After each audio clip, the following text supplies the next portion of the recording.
Kai, wannan ba Khadija bace ba? Babe. Gidan sirkanka ne fa. Na rantse da girman Allah ya ci sa'a gidan sirkai na ya shiga in ban da haka wallahi da sai na zakulo sa. Ka so wani abu mu daga mai kafa yanzu zai fito ai. Gayan na hamu zai sata wa waya? Duk adadin awannin da zai yi wallahi muna nan muna jira. Ba za a hakura ba muna nan koyaushe ne ya dawo. Kai, wannan ba Khadija bace ba? Babe. Bitti da bana. Kado. Babe kwana bi ina kika shige ne kwata-kwata bana gani ki.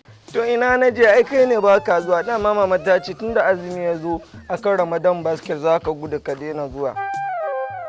Ba komai ba wai daina zuwa ne ba amma na ji muryar ki ta sauya. Wallahi mura nake. Okay to ba matsala je ki abokina. Maganar Ramadan basket din nan fa ba na ji.